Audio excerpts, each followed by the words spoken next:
Hello and welcome. So today I wanted to do a quick review of this blade, which is the newest prototype flat acrylic blade from Ripper Blades. Now, I've done a lot of history of Ripper Blades in a lot of my videos before, but let me talk about this model and where it came from specifically, and then we'll take a closer look at it. So Ripper Blades sort of pioneered the idea of the flat acrylic blade as a way to sort of mimic the Darksaber blade that you see in Rebels, Clone Wars, and Mandalorian. They started off with it just being clear and diffusing around the edges, and after a while they came up with the idea of the onyx or obsidian blade, rather, which was this one right here.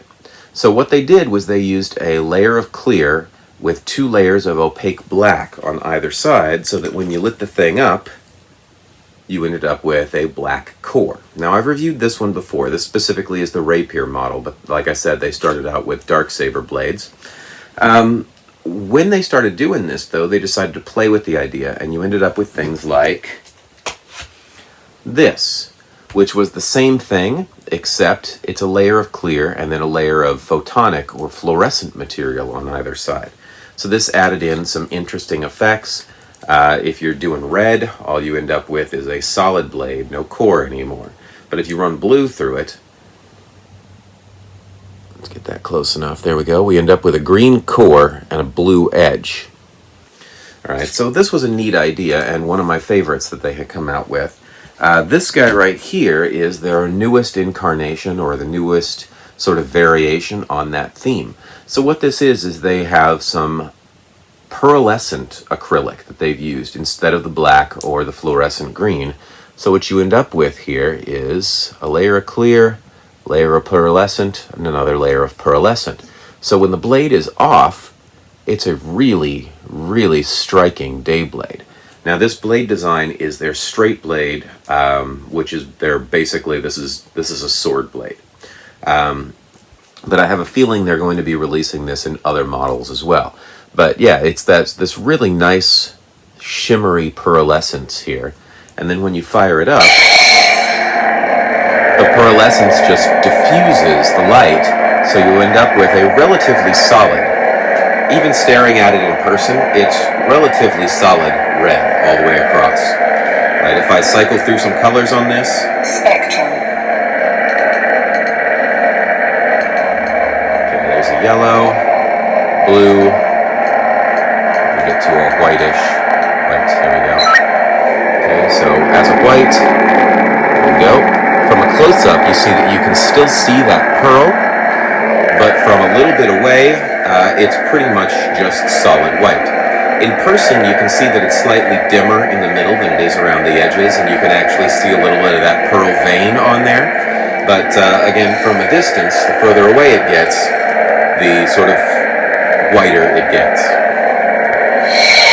Alright, now one of the interesting things about this design is this blade, unlike, or more than a lot of the others, is prone to unmixing or color unmixing.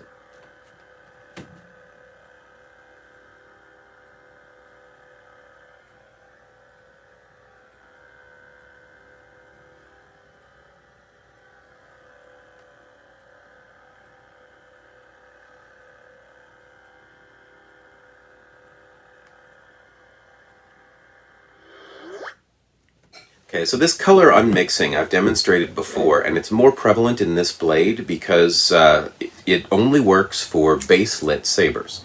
This is not a NeoPixel blade. If you have a NeoPixel setup, you'll need an adapter to use a blade like this. But in a base-lit blade, there's 3 LEDs down there. And when you're dealing with things like a pink or a white, you're dealing with a blend. So it's different LEDs projecting their light up and blending it to make the color. Because of the way that this thing diffuses, the light is blocked out on the sides so that it doesn't shine up to both sides of the blade. It's diffusing through the middle and a little bit through this sort of pearlescence here. So if you're hitting the, if I'm dealing with that pink and I've got the blue and the red both hitting in this middle, the whole thing is pink. If the red or the blue starts to trail off to the side, the other one takes over. If one of them is hitting the white and the other one's hitting the center more so, then the color that's hitting the center travels up the blade better, whereas the others diffuse out the white.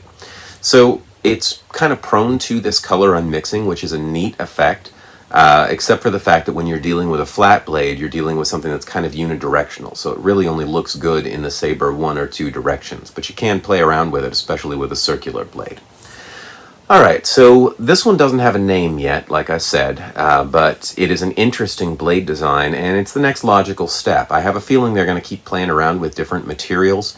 It'd be interesting. I think they did a mirror one that had a reflective material here in the middle as well. So this is the pearl one, and I think we're going to be seeing these on the Ripper Blade site pretty soon. So keep an eye out for it. It especially looks really good outdoor, like at a beach or something like that. Places that sort of lend themselves to this sort of wave or pearl pattern. All right. Hopefully this review has been interesting to you. If it has, join me back, and next time we'll look at ripperizing, which is a different thing that they're doing now, but I'll explain that next video.